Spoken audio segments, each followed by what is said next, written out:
Hi students, very good evening. परीक्षा idea के इस मंच पर आपका स्वागत है। फ्रेंड्स, आज के इस लेक्चर में जो हम एक कॉन्टिन्यूटी जो historical development of Indian constitution and polity एक सीरीज लेकर चल रहे हैं, जिसमें किस तरीके से इंडियन कॉन्स्टिट्यूशन के ग्रोथ में इंडियन कॉन्स्टिट्यूशन के ग्रोथ, साथ ही इनके पॉलिटी के जो पॉलिटिकल फीचर्स हैं इसके ग्रोथ में जो British east India company plus British crown ने किस तरह के चार्टर्स और जो भी इंडियन काउंसिल एक्ट्स लेकर वो आए थे उससे किस तरह से प्रभाव पड़ा, इस पर हम लोग चर्चा कर रहे थे।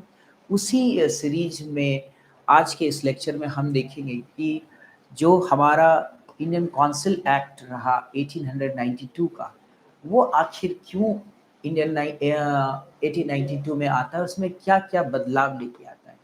फ्रेंड्स, जितने भी जो काउंसिल्स एक्ट रहे वो बेसिकली एक तरह से एक लॉलीपॉप की तरह इंडियन नेशनल जो भी लीडर्स थे उनको ये एक दे दिया गया, ताकि वो जो डिविसिव टेंडेंसीज था इस पूरे नेशनलिज्म का ग्रोथ हो रहा था उस समय, ब्रिटिश के जो इंटरेस्ट को किस तरह से रोका जा सके, उसके इंटरेस्ट को बढ़ाया जा सके और स्ट्रेंथन किया जाए, इसको ध्यान में रखते हुए सारे काउंसिल्स एक्ट किए गए हैं। तो आखिर क्या ऐसा वजह रहा कि इंडियन काउंसिल एक्ट 1892 पास करना पड़ा ब्रिटिशर्स को। तो इसको अगर हम देखें, इसको जानने के लिए थोड़े से हम जो पहले आपको पढ़ाया था, हमने बताया था कि जो रेगुलेटिंग एक्ट आता है, हिस्ट्री स्टार्ट्स होती है इसकी रेगुलेटिंग एक्ट 1773 से। उसके बाद किस तरह से हर एक 20 ईयर्स में जो एक चार्टर आता है, और चार्टर के बाद कई डेवलपमेंट्स हो रहे हैं। चार्टर इस 1892 को अगर जानने के लिए पहले हम 1833 के चार्टर से स्टार्ट करते हैं।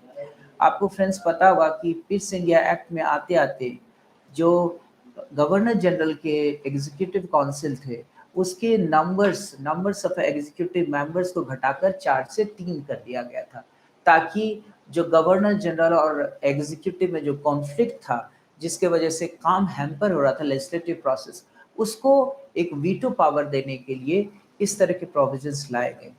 1833 के अगर चार्टर में हम देखें तो इसमें एक चौथा मेंबर, लॉ मेंबर को इंट्रोड्यूस किया गया था फॉर द लेजिस्लेटिव पर्पसेस। कभी भी अगर कोई लेजिस्लेटिव मैटर्स डेवलप होता था या लेजिस्लेशन के लिए अगर कन्वीन होता था काउंसिल, तो उसमें चौथा मेंबर, लॉ मेंबर वहाँ पर मौजूद हो रहता था, उस डिस्कशन में पार्टिसिपेट करता था, साथ ही साथ उनको वोट देने का भी अधिकार था। ये चौथा मेंबर वो लॉर्ड मैकाले, उस समय हमने पढ़ा था कि फोर्थ मेंबर जो आए थे लॉ मेंबर मैकाले वहां पर आए थे, इंट्रोड्यूस हुए थे।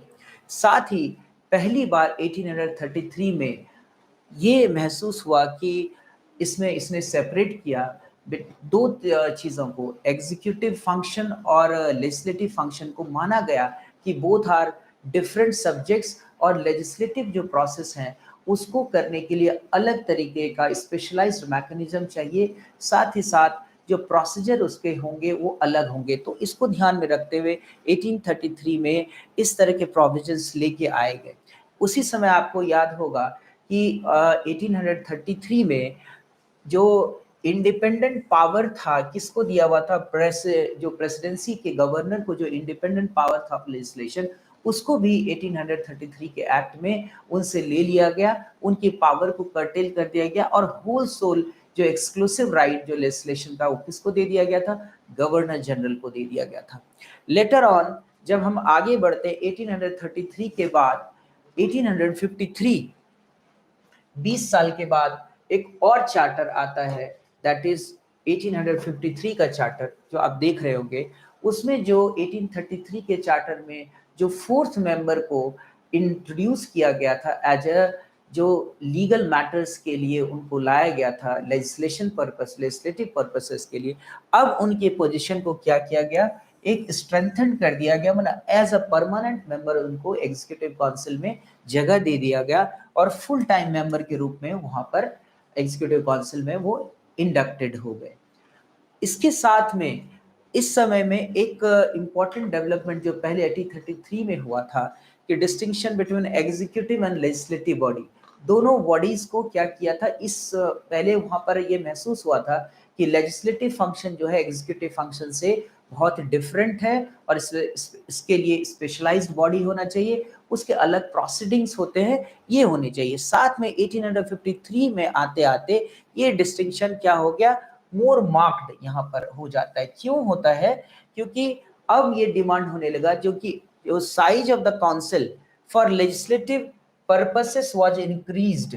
जो लेजिस्लेटिव पर्पसेस के लिए जो साइज था लेजिस्लेटिव काउंसिल का, उसको इंक्रीज कर दिया गया एज वहां पर एडिशनल मेंबर को इंट्रोड्यूस किया गया, जो कि गवर्नर जनरल 6 एडिशनल मेंबर्स को लेजिस्लेटिव पर्पसेस के लिए क्या कर रहे हैं, वो इंट्रोड्यूस कर रहे हैं। और ये 6 एडिशनल मेंबर्स जो है वो क्या है, वो सैलरीड ऑफिशियल्स हैं जो कि ब्रिटिश क्राउन के अंतर्गत जिन्होंने काम किया है, ऐसे 6 मेंबर को उन्होंने ले लिया। इसमें अगर 6 एडिशनल मेंबर्स, 6 एडिशनल मेंबर्स जो आप देखते हैं, इसमें से जो 4 जो हैं वो 3 प्रेसिडेंसी से आते थे, एक एक मेंबर। दूसरा जो the government of north west provinces था, जो कि अभी अगर आप देखेंगे अभी के कॉन्टेक्स्ट में western half of the Uttar Pradesh, वहां से एक मेंबर नॉमिनेट होकर आते थे। बेसिकली गवर्नर जनरल क्या कर रहा था कि एडिशनल मेंबर्स को नॉमिनेट करता था। और लेजिस्लेटिव, इनको क्या बोला जाता था, जो मेंबर्स चुन के आते थे, they were called as a legislative councillors, इनको बोला जाता था। और ये सारे सैलरीड थे।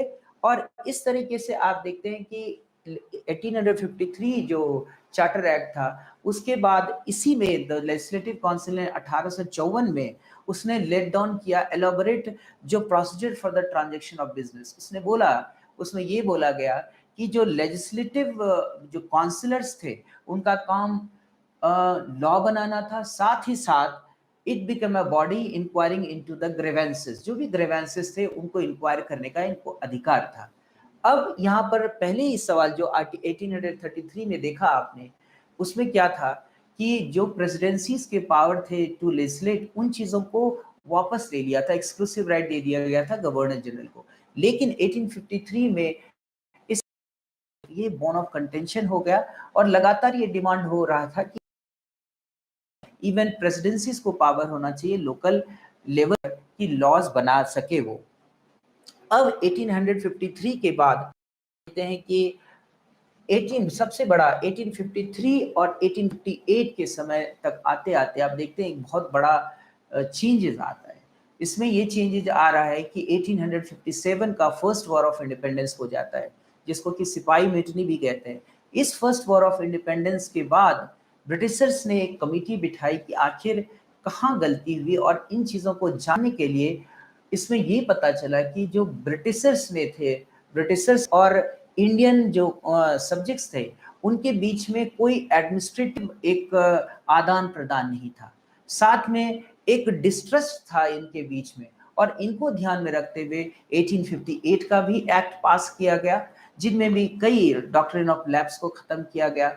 साथ ही कई ऐसे चीजों को इंट्रोड्यूस किया गया, जैसे कि प्रेसिडेंसीज के पावर को भी जो कमोबेश उठ रही थी बात में, आप देखेंगे 1861 के चार्टर में उनको प्रोविंसेस जो गवर्नर थे वो अपने क्षेत्र में लॉ बनाने का उनको अधिकार वापस दे दिया गया, मतलब डिवोल्यूशन ऑफ लेजिस्लेटिव फंक्शंस कर दिया गया।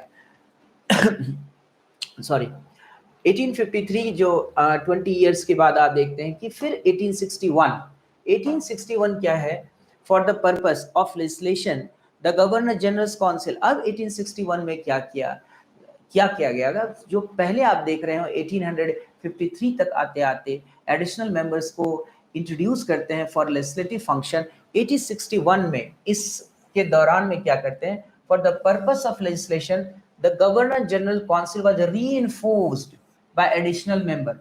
जो काउंसिल के नंबर्स थे उनको और रीइंफोर्स कर दिया गया बाय एडिशनल मेंबर्स। अब ये बोला गया कि इसके काउंसिल में not less than 6 and not more than 12 members additional members के रूप में इंट्रोड्यूस किए जा सकते हैं, और वहां पर होंगे जो कि जिनका टर्म होगा वो 2 साल के लिए टर्म उनका होगा ड्यूरेशन। साथ में जो 1861 में देखेंगे कि not less than half of the additional members will be non officials, वो नॉन ऑफिशियल्स मेंबर होंगे, half of the members will be non official. Non official का मतलब क्या, जो कि कोई भी सिविल या मिलिट्री सर्विसेज में, क्राउन के सिविल या मिलिट्री सर्विसेज में वो नहीं रहे होंगे, उन लोगों को नॉन ऑफिशियल मेंबर्स के रूप में उनको मौका दिया जाएगा to come into the legislative councils of जो गवर्नर जनरल, या प्रोविंसेस में अगर देखेंगे गवर्नर्स के काउंसिल, लेजिस्लेटिव काउंसिल में कैसे मेंबर्स बढ़ते हैं।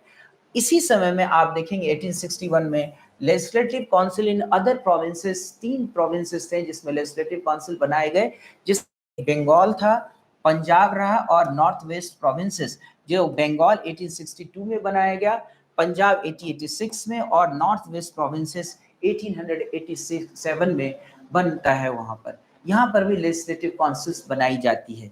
अब इसके बाद कि इसी कालखंड में आपने देखा 1861 आ गया, an act that is Indian Council Act pass in 1861। इसने क्या जो था, इसके पीछे की क्या धारणा थी, ब्रिटिशर्स को ये 1857 में लगने लगा था क्योंकि वो पार्टिसिपेट नहीं कर रहे, उनको पार्टिसिपेशन का मौका दिया जाएगा और ब्रिटिश अपने इंपीरियल इंटरेस्ट को यहाँ सेव कर पाएगी। इसके वजह से इंडियन काउंसिल एक्ट लेकर आते हैं 1861 में। 1861 के बाद कई ऐसे डेवलपमेंट होते हैं जिसके वजह से 1892 का इंडियन काउंसिल एक्ट आता है। लेट्स सी क्या इस तरह के डेवलपमेंट रहे जिसके वजह से इंडियन काउंसिल एक्ट 1892 को लाया जाता है। Factors that led to this charter. अब ये देखते हैं क्यों लाया गया। मेन रीजन, अब ये अगर रीजन अगर आप देखें, इस स्लाइड में आप देख रहे होंगे इंडियन काउंसिल एक्ट 1892 को लाने के पीछे के रीजंस को हम देखें। आखिर क्या ऐसा चीज, ऐसी क्या घटना हुई कि ब्रिटिश मजबूर हो गया कि इंडियन काउंसिल एक्ट 1892 लेकर हम चले आए। तो आप देख रहे होंगे कि पॉइंट में नेशनल कॉन्शियसनेस 1857 की जब फर्स्ट वॉर ऑफ इंडिपेंडेंस हो जाता है, उस समय धीरे धीरे इंडियन सब्जेक्ट्स को लगने लगता है कि हमारा और ब्रिटिशर्स का जो इंटरेस्ट है दोनों अलग अलग है। एक का इंटरेस्ट क्या होता है, ब्रिटिशर्स का इंटरेस्ट है कि इंडिया को एज अ कॉलोनी यूटिलाइज करना, यहाँ के रिसोर्सेस का ज्यादा से ज्यादा दोहन करना।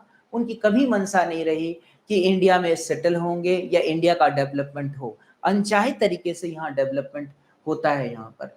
तो इनके इंटरेस्ट क्या थे कि ज्यादा से ज्यादा हम दिन तक यहाँ रह सकें और इसके जो हम इंडिया को एज अ कॉलोनी अपने मार्केट के रूप में इस्तेमाल करें, डंपिंग यार्ड्स बना सके, जो मार्केट जो चीजें प्रोड्यूस हो रही थी कहाँ पर, इंग्लैंड के इंडस्ट्री में, आखिर उनको बाजार चाहिए था, बाजार के लिए कहाँ, इंडिया एज अ कॉलोनी के रूप में यहाँ पर इन बाजार को यहाँ तैयार करने के लिए, अपने चीजों को डंप करने के लिए एक जगह था।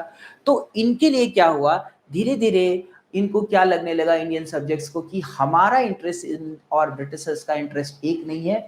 इस समय तक 1813 में आपको पता होगा 1 लाख रुपया जो इन्होंने डिसाइड किया था फॉर द एजुकेशन, उसके वजह से शिक्षा का भी ग्रोथ हो रहा है। तो नेशनल कॉन्शियसनेस जो है बढ़ता गया, नेशनल कॉन्शियसनेस यहाँ पर बढ़ता जाता, अवेयरनेस बढ़ता जा रहा है कि एक राष्ट्रवाद जो है वो लोगों में डेवलप हो रहा है।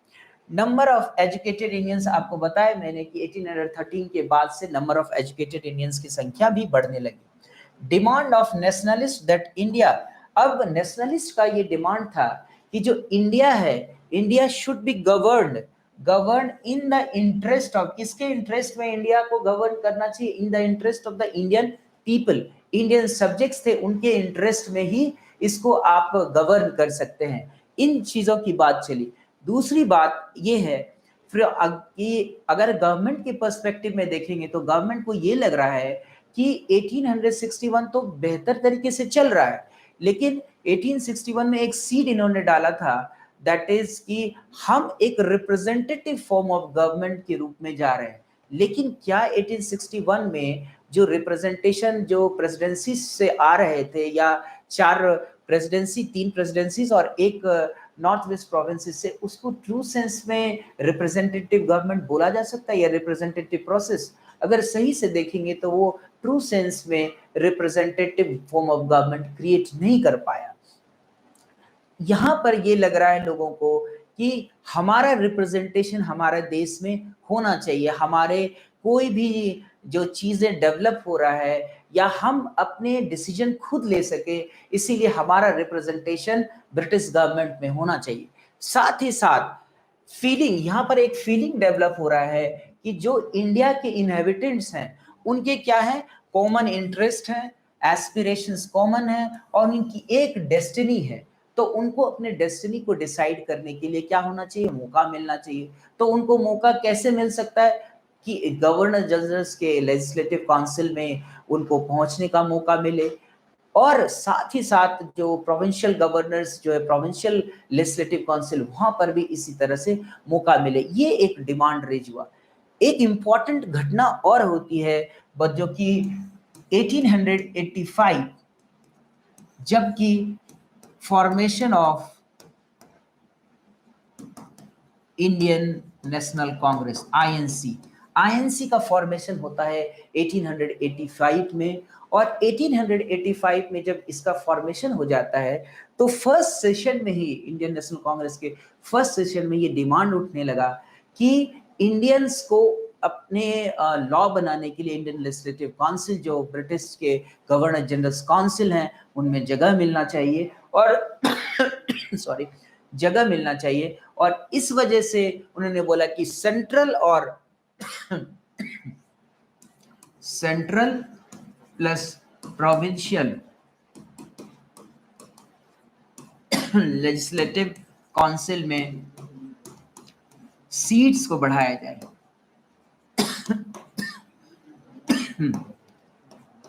इंक्रीज इन सीट्स को, इनकी जो सीट रहते थे उनको वहां पर बढ़ाने का डिमांड होने लगा। साथ ही साथ एक इंपॉर्टेंट डेवलपमेंट और होता है कि इंडियन नेशनल कांग्रेस के जो फोरम से, पोडियम से यही बोला जाता है जो कि नॉमिनी आ रहे हैं वो नॉमिनेट होकर ना आए, बल्कि वो उनको इलेक्शन के थ्रू इलेक्टेड रिप्रेजेंटेटिव हमारे वहां भेजे जाए। तो इलेक्शन की भी बात यहाँ पर चलती है कि थ्रू इलेक्शन की बात आ जाती है यहाँ पर कि आप उनको इलेक्ट करके वहां पर भेजें, इस तरह की बात हुई। अब इसी चर्चा को, इसी पॉइंट्स को इंडियन नेशनल कांग्रेस ने क्या किया, लगातार अपने सेशंस में उठाते रहे। और लॉर्ड डफरिन उस समय जो गवर्नर जनरल थे उन्होंने इस बात को ब्रिटिश पार्लियामेंट में इन चीजों को उठाया, इन बात को। और वहां पर इस इलेक्शन के बेस के लिए वो तैयार नहीं हुए सेक्रेटरी जनरल, और यहाँ पर उनके तैयार नहीं, उन्होंने एक तरह से ये डिमांड जरूर मान ली कि इनडायरेक्ट रिप्रेजेंटेशन के थ्रू यहाँ पर जो भी कैंडिडेट हैं वहां पर ये इंडियन जो काउंसिल था, जो गवर्नर जनरल लेजिस्लेटिव काउंसिल्स में वो आ सकते हैं यहाँ पर। तो ये था। एक और बात यहाँ पर कि उनके पर्सपेक्टिव को देखें तो ब्रिटिश ये सोच रहे थे कि आखिर हम लोग ऐसी क्या जो सिचुएशन है जो हम लेजिस्लेटिव काउंसिल चाहे वो सेंट्रल हो या प्रोविंशियल में क्यों ऐड करें, नंबर उनको क्यों हम बढ़ाएं। ये एक क्योंकि अभी कोई मास मूवमेंट इस तरह का नहीं हुआ, कोई उनको ये लग रहा था, ब्रिटिशर्स को ये लगता है कि जो भी एजुकेटेड इंडियंस हैं वो मिनिस्कल हैं, बहुत छोटे संख्या में हैं और वो ट्रूली रिप्रेजेंट नहीं कर रहे हैं इंडियन सोसाइटी को, इंडियन मासेस को। तो ये भी बात है कि इसके लिए कोई प्रेशर उनके पास नहीं है। मोर एवर जो गवर्नमेंट जो है एजुकेटेड इंडियंस को क्या देख रही है, अपने अगेंस्ट देख रही है, अपने इंटरेस्ट के अगेंस्ट देख रही है कि ये जो है एजुकेटेड इंडियंस जो ब्रिटिशर्स के इंटरेस्ट हैं उसके इंटरेस्ट में कहीं ना कहीं फिट नहीं कर पा रहे हैं। अब ये नेशनलिस्ट जो टेंडेंसी जो ग्रो हो गई इंडियन नेशनल कांग्रेस, और नेशनलिज्म जो ग्रोथ हो रहा है उसके वजह से वो शंका के रूप में इनको देख रहे हैं। इसके साथ ही डिमांड ऑफ जो ऑन द अदर हैंड, इसके साथ क्या हो रहा है कि ऑन द अदर हैंड जो ब्रिटिश गवर्नमेंट जो उसका primary objective and goal of the British government क्या है कि हम किसी तरह से अपने पोजीशन को कैसे ज्यादा से ज्यादा सेफगार्ड कर सकते हैं और साथ ही स्ट्रेंथन कर सकते हैं, क्योंकि लंबे दिन तक हमको यहाँ पर रहना है। तो कुछ ना कुछ तो ऐसा चीज करना होगा जिससे कि हम इन चेंजेस को इनकॉर्पोरेट करें, जो एजुकेटेड इंडियंस हैं उनको भी जगह दें, ताकि वो कॉन्स्टिट्यूशनल फ्रेमवर्क के बीच में फंसे रह जाएं और ब्रिटिश इंटरेस्ट को सेव कर सके या सेफगार्ड कर सके।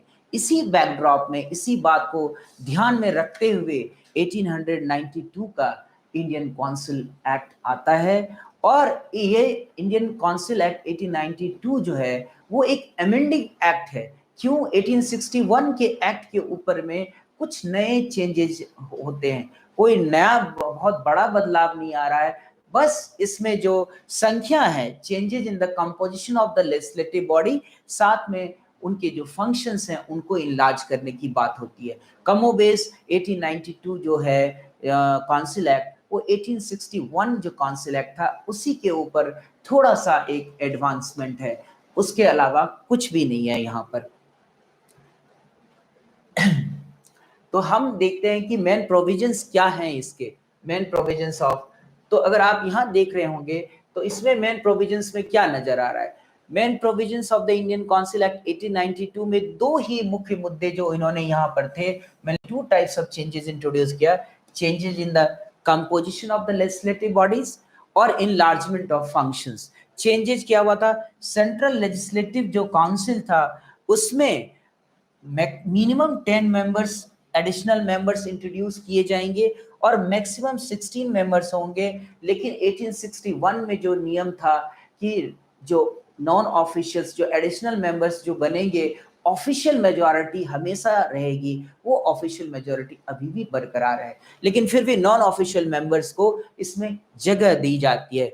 उसके फंक्शंस को इनलार्ज करने की बात होती है कि किस तरह से उनके फंक्शंस जो 1861 में रेज किए गए थे, उनको बजट पे भी बोलने का अधिकार नहीं था किसी भी ऐसे, क्योंकि जो मेंबर्स इंट्रोड्यूस हुए थे 1861 के चार्टर एक्ट में, देवर जस्ट क्या थे वो एक एडवाइजरी बॉडी के रूप में काम कर रहे थे। आपको याद होगा 1861 में पोर्टफोलियो सिस्टम भी आ गया था। Under the portfolio system her department एक एक जो काउंसिल के मेंबर थे, ऑफिशियल मेंबर्स, उनको दे दिए जाते थे।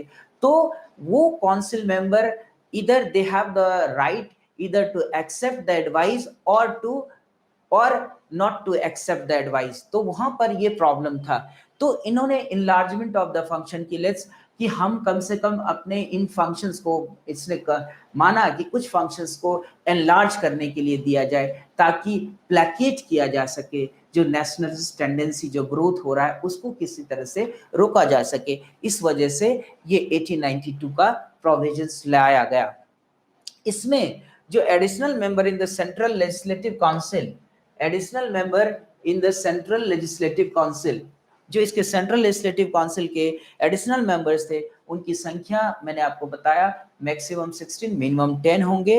और इसमें एक शब्द जोड़ा गया था, बार बार ये चर्चा हुई, जो इंडियन नेशनल कांग्रेस का जब फॉर्मेशन हुआ उन्होंने इस बात को उठाया कि यहाँ पर इलेक्शन के थ्रू आप लोगों को नॉमिनेट नहीं करेंगे, बल्कि इलेक्शन के थ्रू रिप्रेजेंटेटिव को भेजा जाए। इन बात को ध्यान में रखा गया। फिर भी अभी भी 1892 एक्ट में डायरेक्ट इलेक्शन की बात नहीं करते हैं, वो इनडायरेक्टली इंट्रोड्यूस करते हैं। किस तरह से कि मेंबर्स जो चुने जाएंगे, किस तरह से चुने जाएंगे? कलकत्ता जो है वहाँ चैम्बर ऑफ कॉमर्स से कुछ मेंबर्स चुने जाएंगे, मेंबर्स चुनेंगे और चुन के इलेक्ट करेंगे उन मेंबर्स को, और उन मेंबर के नाम को गवर्नर जनरल्स को भेजे जाते थे और वो उनको एक्सेप्ट कर लेते थे। तो बेसिकली इसमें उनका ट्रिक ये था कि किसी भी सूरत में मासेस को ये ना पता चल पाए कि इलेक्शन के प्रोसेस के थ्रू आ रहे हैं, ये उनके रिप्रेजेंटेटिव हैं, बल्कि ये लगे कि गवर्नर जनरल के ये नॉमिनी के रूप में, ब्रिटिश क्राउन के नॉमिनी के रूप में ये काम कर रहे हैं। तो इस तरह की ये बातें हुई। अब हम देखते हैं under the regulation finally adopted, जो फाइनली अडॉप्ट किया उसमें सेंट्रल लेजिस्लेटिव काउंसिल में, in the central legislative council आप देखें उसको किस तरह से बनाया गया। अब जो लेजिस्लेशन जो पास 1892 का आया उसमें उस रेगुलेशन में फाइनली जो अडॉप्ट किया हमने इंडियन काउंसिल एक्ट 1892 को, उसमें जो सेंट्रल लेजिस्लेटिव काउंसिल था वो was to consist of 9 ex officio members उसमें होंगे। एक्स ऑफिशियो मेंबर्स किसको कहा जाता है? एक्स ऑफिशियो मेंबर्स वैसे मेंबर्स होते हैं जो because of holding certain office कोई और भी वो डिपार्टमेंट को हेड करते हैं। जैसे अभी के अगर समय देखें तो एज अ वाइस प्रेसिडेंट क्या होता है कि वाइस प्रेसिडेंट के वजह से वो राज्यसभा के चेयरमैन भी होते हैं। तो यहाँ x officio member 9 ex officio members, जिसमें कि गवर्नर जनरल एक मेंबर है, 6 members of the executive council, the commander in chief इसमें होंगे, and the head of sorry and the head of the provinces. यहाँ भी जो काउंसिल्स की मीटिंग होगी वहां का उस प्रोविंस का जो हेड होगा वो भी एक मेंबर के रूप में वहां होगा। और लेफ्टिनेंट गवर्नर ऑफ जब बना, लेफ्टिनेंट गवर्नर ऑफ बंगाल या पंजाब वहां मेंबर होगा, जहां पर भी हेड होगा ये काउंसिल की मीटिंग होगी। इसके साथ ही 6 एडिशनल जो मेंबर्स, जो official members, 6 official additional members होंगे, 9 एक्स ऑफिशियो मेंबर्स होंगे। कैसे कैसे हो रहे हैं? 6 ऑफिशियल एडिशनल मेंबर्स हो गए, साथ ही 10 जो है non official members of the legislative council. कहां कहां से आ रहे हैं? बंगाल से, बॉम्बे से, मद्रास और NWP that is north western provinces से मेंबर्स आ रहे हैं। ये 10 नॉन ऑफिशियल मेंबर्स आएंगे वहां से। व्हेन लेजिस्लेटिव काउंसिल, जब लेजिस्लेटिव काउंसिल पंजाब और बर्मा का बन गया तो वहां पर से भी दिया गया कि एक एक मेंबर को भेजा जा सकता है लेजिस्लेटिव काउंसिल में, गवर्नर जनरल लेजिस्लेटिव काउंसिल में। इस तरह से आप देखते हैं जो सेंट्रल लेजिस्लेटिव काउंसिल के स्ट्रक्चर को इस तरह से बनाया गया। इन प्रैक्टिस ये तरीका क्या था, किस तरह से अपने मेंबर्स को, रिप्रेजेंटेटिव को ये भेजते थे काउंसिल में? उनका ये तरीका था कि एक पर्टिकुलर बॉडी थी, उनको इलेक्ट करती थी, इलेक्शन के बाद क्या करती थी, अपने रिप्रेजेंटेटिव का नाम को नॉमिनेट करके भेजा जाता था गवर्नर जनरल के पास। अब गवर्नर जनरल उसको स्वीकार कर लेता था ताकि ये लोगों को पता चले कि they were acting as a British nominee और क्राउन की नॉमिनी के रूप में, not a representative of the masses of the Indian people. उनके कोई रिप्रेजेंटेटिव के रूप में ये नहीं है। ये साथ ही the official member together with the ex officio member, जो ऑफिशियल मेंबर ये देख रहे हैं 6 official member together with the ex 9 ex officio member, ये इनकी मेजॉरिटी होगी। मेजॉरिटी में ऑफिशियल मेंबर रहेंगे हमेशा, मेजॉरिटी ऑफिशियल मेंबर की होगी, ऑफिशियल मेंबर्स इनकी मेजॉरिटी रहेगी, इनकी मेजॉरिटी होने वाली है। अब इसके साथ अब अगर इसी तरह के चेंजेस अगर आप देखते हैं जो सेंट्रल लेजिस्लेटिव काउंसिल में जो इस तरह के चेंजेस लाए गए, यही चेंज जो है सिमिलरली रेप्लिकेट किया गया प्रोविंसेस में। वहां पर भी इस तरह के जो प्रोसेस रहे कि किस तरह से लेजिस्लेटिव काउंसिल में लोगों को एंट्री दी जाएगी, तो ये प्रोविजंस वहां पर भी हूबहू रेप्लिकेट किया गया। अगर इनके फंक्शंस को हम देखें कि इन्होंने फंक्शंस क्या किए, जो हमारे पास वो स्लाइड नहीं है, बिसाइड्स डिस्कसिंग इनके क्या इनको अधिकार दिया गया। मैंने बताया था आपको, इसमें दिया गया कि उसको इनलार्ज कर देंगे फंक्शंस को। इनको अधिकार दिया गया मेंबर्स को कि कोई भी एनुअल फाइनेंशियल स्टेटमेंट अगर आता है, दैट इज बजट, उस पर चर्चा कर सकते हैं। लेजिस्लेटिव मेंबर्स यहाँ चर्चा कर सकता है, लेकिन चर्चा का सिग्निफिकेंस उतना नहीं रह जाता है, क्योंकि जिसके ऊपर में चर्चा होता था वो सिर्फ ऐसा ऑब्जर्वेशंस दे सकते थे उस एनुअल फाइनेंशियल स्टेटमेंट की, आने वाले समय में जो कमिंग ईयर्स में उस बजट से क्या इम्प्लीकेशंस उस पर होगा। लेकिन उस पर्टिकुलर ईयर के लिए अगर कुछ भी मद रखा गया, उस पर कोई डिबेट या डिस्कशन नहीं होता था। अब इसके अलावा कि इसलिए बोला गया कि the annual financial statement was presented as an unalterable document, उसको ऑल्टर आप नहीं कर सकते थे। सिर्फ अपने ऑब्जर्वेशन उस पर्टिकुलर ईयर के लिए ऑब्जर्वेशंस नहीं देंगे आप उस एनुअल फाइनेंशियल बिल में, बल्कि आप देंगे कमिंग अगर ईयर्स में क्या उनसे प्रॉब्लम्स हो सकते हैं, इस पर कर सकते हैं। In the provinces, the discussion was limited to those branches of revenue and expenditure जो कि प्रोविंस के अंदर में वो सब्जेक्ट रहा है, उसके ऊपर ही डिस्कशन प्रोविंशियल जो लेजिस्लेटिव असेंबली कर सकती है। सेंट्रल जो मैटर्स है उस पर कोई भी डिस्कशन या डिबेट नहीं होगा। इसके साथ ही the members were allowed to put questions on internal matters, लेकिन इंटरनल मैटर्स पर ये क्वेश्चन था कि लेजिस्लेटिव मेंबर्स जो है एग्जीक्यूटिव काउंसिल पर क्वेश्चंस पुट कर सकते हैं, लेकिन 6 डेज एडवांस नोटिस उनको देना होता था। सप्लीमेंट्री क्वेश्चंस, अभी भी supplementary questions were not allowed कि supplementary question related to that particular subject आप सप्लीमेंट्री क्वेश्चंस नहीं पूछ सकते हैं यहाँ पर। In spite of these limitation, लेकिन फिर भी इतने लिमिटेशन के बावजूद भी ये एक बहुत इंपॉर्टेंट अचीवमेंट रहा, क्योंकि जो भी इसमें नॉमिनेट होकर आए यहाँ पर, तो ऐसे लोगों ने क्या किया, फिरोज शाह मेहता हो जाए, चाहे मालवीय जी हो जाए, जो भी आए यहाँ पर, उन्होंने इंडिया के पर्सपेक्टिव को सेंटर स्टेज में रखने की कोशिश की। इंडियन काउंसिल एक्ट में इतना बड़ा अचीवमेंट ये 1861 के बाद से आप देखते हैं किस तरह से इनको मौका मिला, और उस मौका का, इस अपॉर्चुनिटी का प्रॉपर इस्तेमाल करते हुए इंडियन के प्रॉब्लम्स को, उनके इश्यूज को उठाया, जिससे ये लगने लगा कि अब जो है इंडियंस भी इससे, ब्रिटिशर से किसी भी सूरत में इंफीरियर्स नहीं है। तो ये तो आपका 1892 एक्ट, जो चार्टर एक्ट, इस काउंसिल्स एक्ट 1892 था। इसके बाद हम देखेंगे 1909 का मुरले मिंटो रिफॉर्म रहा, वो किस तरीके से इसके ऊपर एक एडवांसमेंट में था 1892 के ऊपर में। साथ ही साथ ये भी देखेंगे सेपरेट इलेक्टोरेट जो उन्होंने इंट्रोड्यूस किया, इसके वजह से इंडिया जो है पूरे, अगर आप देखेंगे अभी तक वो डिविसिव टेंडेंसीज रहा, जिसके वजह से कॉम्युनल वायलेंस और कॉम्युनल प्रॉब्लम्स क्रिएट हुए। तो सीड जो था वहीं पर से इनको बो दिया गया। आज के लिए हमने सिर्फ इंडियन काउंसिल एक्ट 1892 को लिया था।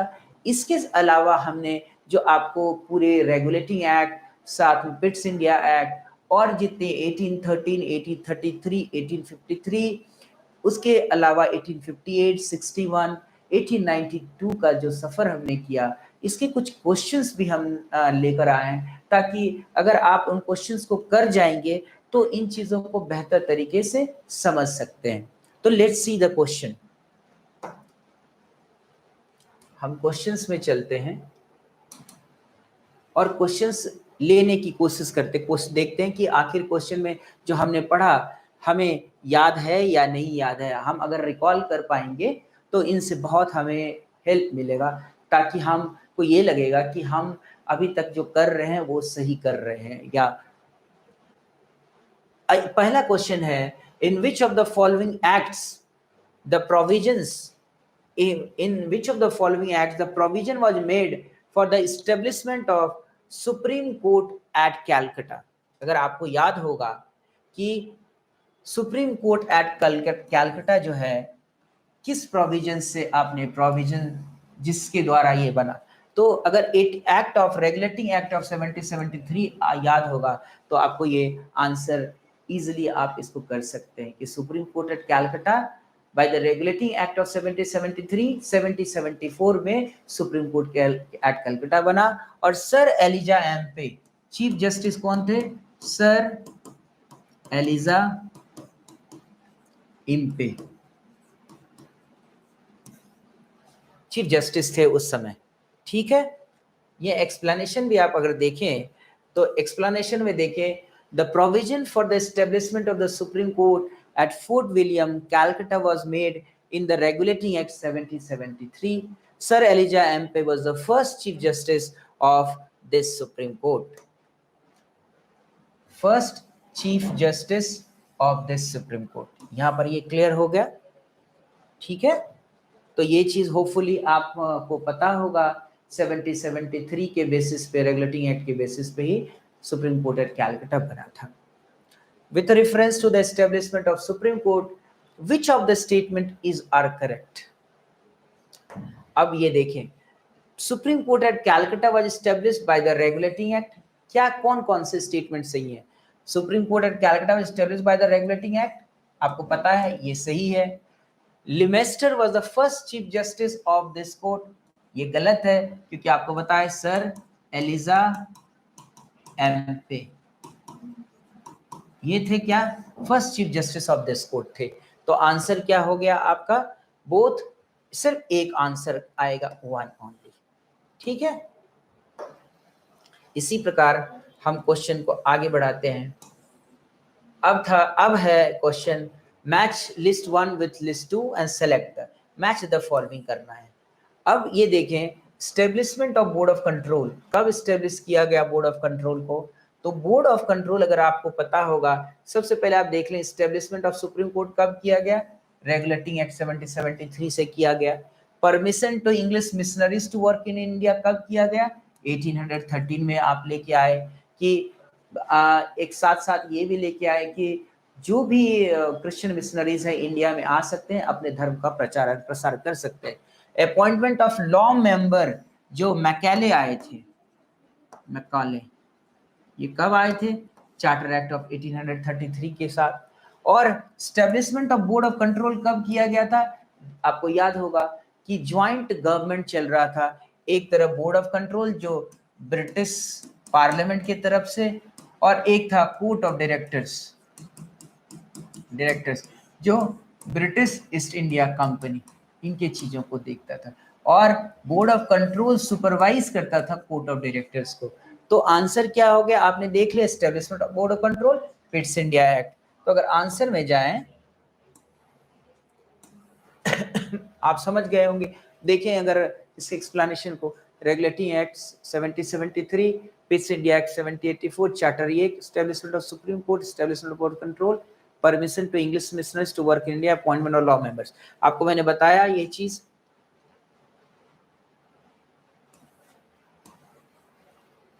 Which of the following, अब दूसरे क्वेश्चन को हम देख रहे हैं, which of the following led to the introduction of English education in India? Introduction of English education in India, किन चीजों को अगर हम देखें यहाँ पर, introduction of English education in India, which of the following led to the introduction of, क्या क्या था अगर आपको पता होगा। एक क्या है, चार्टर एक्ट ऑफ 1813 में 1 लाख रुपीस खर्च करना था। General committee of public instruction 1823 में आया था, जो इंग्लिश एजुकेशन के बारे में चर्चा करता है। ओरिएंटलिस्ट एंड एंग्लिसिस्ट कंट्रोवर्सी था, किससे रिलेटेड था, एजुकेशन से ही रिलेट करते हैं इसको, क्योंकि डिमांड ये हो रहा था कि क्या ब्रिटिशर्स, जो ब्रिटिश इंडिया में जो एजुकेशन होगा, क्या वेस्टर्न टच के साथ होगा, या वो ट्रेडिशनल जो एजुकेशन सिस्टम रहा है इंडिया में उसके साथ होगा। तो इनके डिबेट्स को ओरिएंटलिस्ट वर्सेस एंग्लिसिस्ट डिबेट कहा जाता है, जो कि एजुकेशन, इंग्लिश एजुकेशन के लिए बाद में इंग्लिश की ओर झुका गया, और एंग्लिसिस्ट कंट्रोवर्सी में ये हुआ, और इसकी वजह से इंग्लिश एजुकेशन रहा।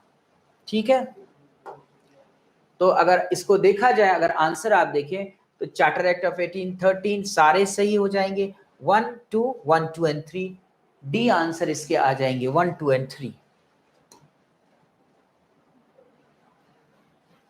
1, 2 एंड 3 इसके आंसर आ जाएंगे। अब let's move to another question, इसके एक्सप्लेनेशन देख लीजिए, यही एक्सप्लेनेशन है। Let's see the explanation. Explanation में देखें, East India company discourage orientalist education system and promoted Western education system. There was also a provision that companies should invest rupees 1 lakh every year on the education of Indians. In 1823, General Committee of Public Instruction was constituted, which has a responsibility to grant 1 lakh rupees. और Anglicist और orientalist की controversy आपको पता ही है। Let's move to another question. By which act the British Parliament had abolished the monopoly of East India companies to trade in India except tea and China?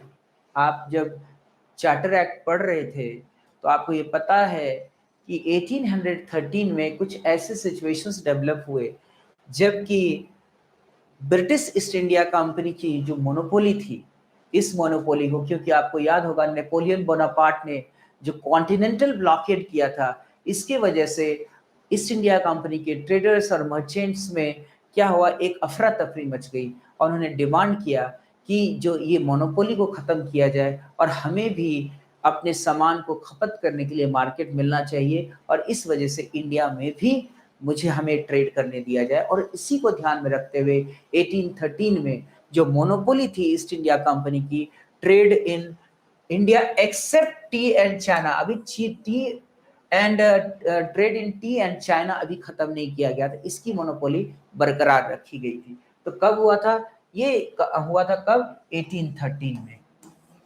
Act of 1813, charter act of 1813। I hope आपको याद होगा। Next move to another question. Which act of British Parliament abolished the East India Company over trade in India? तो अगर इसको देखें तो charter act वही same repeat है। कब ईस्ट इंडिया कंपनी की monopoly over trade in India खत्म किया गया था? अभी भी 1813 के चार्टर में सिर्फ trade monopoly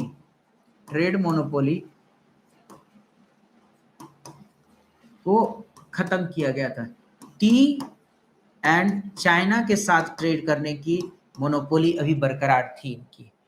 It ended the trade monopoly of the East India Company in India except for tree। ये तो आंसर क्या हो जाएगा आपका? आंसर हो जाएगा C, that is Charter act of 13। ये आपका आंसर हो गया इस क्वेश्चन का। Let's move to another question. Which of the statements given above are correct? Which of the statements? Which act for the first time made it possible for Indians to take some share in the administration of their country? ये एक important question है जो आप देखें, इसमें ये पूछा गया है कि ऐसा कौन सा फर्स्ट टाइम ऐसा एक्ट था, चार्टर एक्ट लेके आए गए जिसमें कि इंडियंस को मौका मिला कि एडमिनिस्ट्रेशन में, उस जो ब्रिटिश एडमिनिस्ट्रेशन में वहां पार्टिसिपेट करने का उनको मौका मिलता है। तो अगर आपको याद होगा तो ये चार्टर एक्ट ऑफ 1833 सेक्शन, इसका आपको अगर याद हो, section 87 of the charter act of 1833 वो स्टेट करता है, वो क्या कहता है कि that no person of India or the crown would be debarred, कोई भी किसी भी या तो इंडिया या or the crown would be debarred any place, post or service subject to the company on the ground of, ये ground क्या था जो कि अभी भी हमने अपने कॉन्स्टिट्यूशन में लिया, on the ground of religion, place of birth, descent और कलर और एनी ऑफ देम। इन बात को section 87 of charter act of 1833 इसमें इंट्रोड्यूस कर दिया और उन्हें बोला इन ग्राउंड्स पे, ground of religion, place of birth, descent और कलर के बेसिस पे कोई भी उसको डिबार नहीं किया जा सकता है। इंडियन नेशनल्स को भी एडमिनिस्ट्रेशन में पार्टिसिपेट करने का मौका इसके द्वारा दिया गया।